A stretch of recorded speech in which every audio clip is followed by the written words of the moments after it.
सरकार के नए फरमान से ऑटो और ई रिक्शा चालकों को बड़ा धक्का लगा है और इससे उसके जीवन पर बड़ा असर डालेगा, क्योंकि सरकार ने 1 अप्रैल से ऑटो चालक और ई रिक्शा पर बच्चे ढोने पर प्रतिबंध लगा दिया है और कड़ा निर्देश दिया है कि जो स्कूल या जो ऑटो चालक बच्चे को ढोने का और ढुलवाने का काम करेंगे उन पर बड़ी कार्रवाई होगी, जिसके कारण ऑटो चालक और ई रिक्शा चालकों में हड़कंप मच गया है और उनके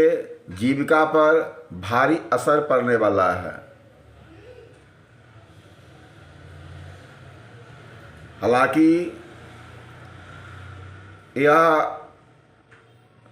अच्छी बात भी कहिए, पर कोई जरूरी नहीं है कि ऑटो चालक और ई रिक्शा चालक पर ही बच्चे का एक्सीडेंट होता है। इसको सही ढंग से परिचालन किया जाए तो कोई ज़रूरी नहीं था कि ई रिक्शा और ऑटो पर प्रतिबंध लगाया जाए, क्योंकि पैसे के कारण और पैसे के अभाव के कारण ये हादसा होता है और जल्दीबाजी होती है। सरकार बेतुका फरमान कर देती है, जिसका असर जनजीवन पर पड़ता है, लोगों को परेशानी का कारण बन जाता है। वही काम अगर सरकार बच्चों को स्कूल तक पहुंचाने का काम करे और उसमें सहयोग करे तो यह बेतुका फरमान जारी करने का कोई ज़रूरत ही नहीं पड़ता। बच्चे की लिमिट में ही किसी ऑटो में या ई रिक्शा में और बिल्कुल ही संयमित तरीके से बच्चे को स्कूल में पहुंचाया जाए तो कोई ज़रूरी नहीं कि इस प्रकार का हादसा का सामना करना पड़े। घटना दुर्घटना कहीं भी किसी पर हो सकती है, ये तो लापरवाही का कारण बनता है। पर यह बेतुका फरमान ऑटो चालकों के कमाई पर असर डालेगा और जो लोग इसे अपने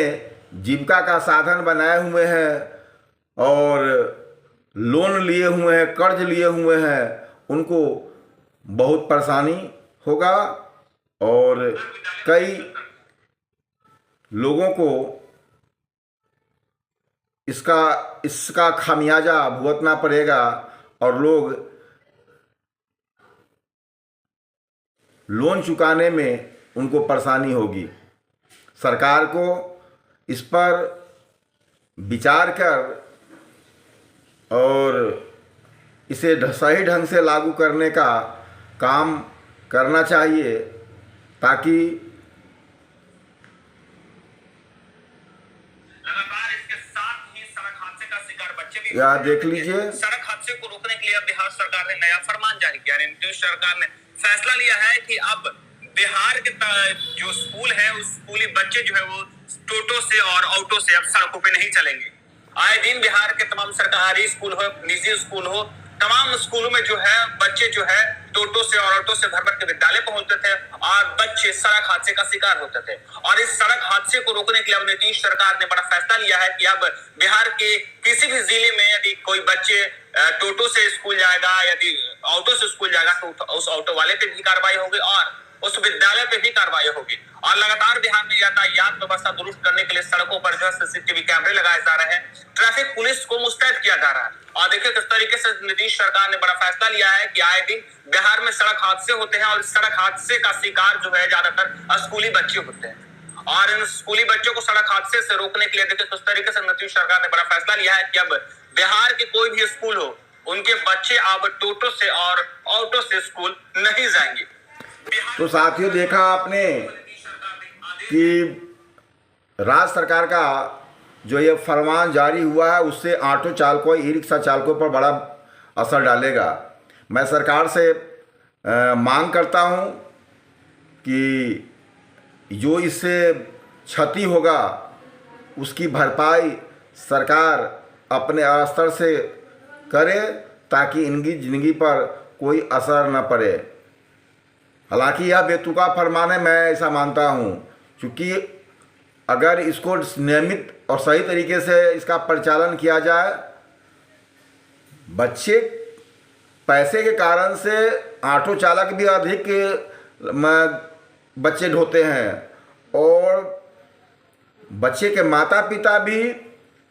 पैसे के अभाव के कारण से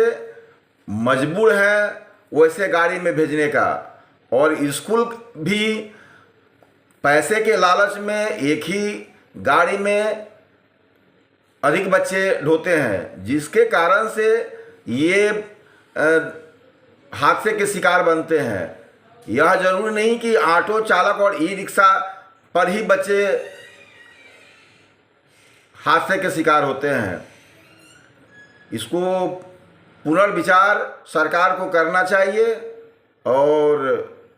सही ढंग से इसे लागू करना चाहिए। ये कैसा लगा आपको ज़रूर बताएं।